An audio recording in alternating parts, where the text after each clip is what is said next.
Morning students. Today I am going to start Standard 8 Hindi grammar chapter 1 Hindi भाषा और व्याकरण। आज हम इस पाठ में पढ़ेंगे भाषा, भाषा का स्वरूप, लिपि, भाषा और बोली, मानक हिंदी, राजभाषा हिंदी, भाषा और व्याकरण। हिंदी भाषा और व्याकरण।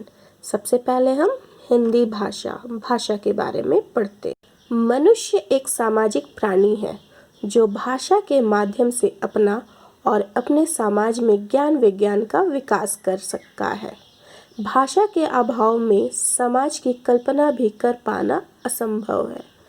भाषा एक साधन है जिसके माध्यम से मनुष्य सोचता है और अपने विचारों तथा भावनाओं को दूसरों तक पहुंचाता है। हमारी सभ्यता और संस्कृति के विकास का आधार ही भाषा है।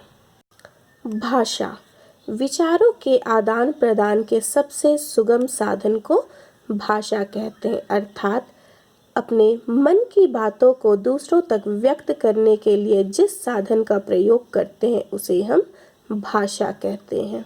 भाषा शब्द संस्कृत की भाष धातु से बना है जिसका अर्थ है बोलना। भाषा समाज की विविध आवश्यकताओं को पूर्ण करने का साधन है।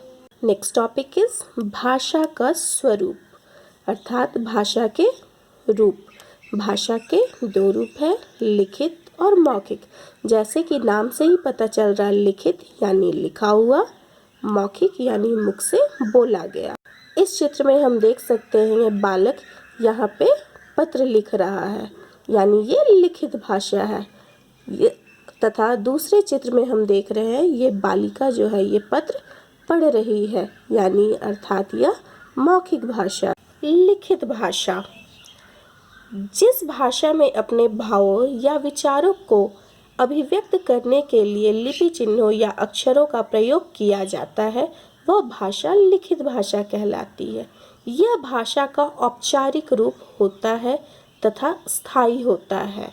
उसे प्रयास पूर्वक सीखना पड़ता है, अर्थात यह जो भाषा है यह औपचारिक रूप से होता है तथा स्थायी होता है। स्थायी का मतलब होता है कि जैसे एक बार लिखी गई है, इसे हम अगर कितने दिनों के लिए भी अगर रख दिया जाए और पुनः इसे जब हम वापस देखेंगे तो वो हमें उसी रूप में वापस दिखाई देगी। मौखिक जब ध्वनियों व संकेतों के माध्यम से व्यक्ति अपने भावों या विचारों को अभिव्यक्त करता है वह मौखिक भाषा कहलाती है। यह भाषा का अनौपचारिक रूप है जो स्थायी नहीं होता। मौखिक भाषाएं भाषा का मूल रूप है जिसे सीखने की आवश्यकता नहीं पड़ती, अर्थात यह मौखिक भाषा हमें सीखनी नहीं पड़ती, यह हम बातों बातों में ही सीख जाते हैं। यह भाषा का अनौपचारिक रूप है और स्थायी नहीं होता। इसका मतलब है कि अगर जो हम कुछ बोल रहे हैं, हो सके अभी हम जो आपके साथ बात कर रहे हैं वो कुछ और बात कर रहे हैं, सेम चीज़ अगर हम किसी दूसरे से बात करेंगे तो वो हमें बात करने का जो तरीका होगा वो अलग होगा, अर्थात मौखिक जो होता है वो स्थायी नहीं होता। नेक्स्ट इज लिपि। भाषा के लिखने के ढंग को लिपि कहा जाता है। मौखिक भाषा को स्थायी रूप देने के लिए भाषा के लिखित रूप का विकास हुआ है। ध्वनियों को लिखित रूप से प्रकट करने के लिए निश्चित किए गए चिन्हों को लिपि कहा जाता है। अलग अलग लिपियों की अलग अलग भाषाओं की अलग अलग लिपि होती है, जैसे हिंदी देवनागरी, संस्कृत देवनागरी, पंजाबी गुरुमुखी, अंग्रेजी रोमन। देवनागरी लिपि। देवनागरी का विकास ब्राह्मी लिपि से हुआ है। नेक्स्ट टॉपिक इज भाषा और बोली। भाषा का क्षेत्र विस्तृत होता है जबकि बोली का क्षेत्र सीमित होता है। इन क्षेत्रों में बोले जाने वाले भाषा के रूप को बोली कहा जाता है, अर्थात स्थानीय व्यवहार में अल्प विकसित रूप में प्रयुक्त होने वाली भाषा बोली कहलाती है। बोली का कोई लिखित रूप नहीं होता, अर्थात बोली जो होती है वो कुछ क्षेत्र तक ही सीमित रहती है, जैसे 20 किलोमीटर 30 किलोमीटर के अंतर्गत ही, और इसका कोई भी लिखित रूप नहीं होता है। और नेक्स्ट टॉपिक इज मानक हिंदी। मानक हिंदी।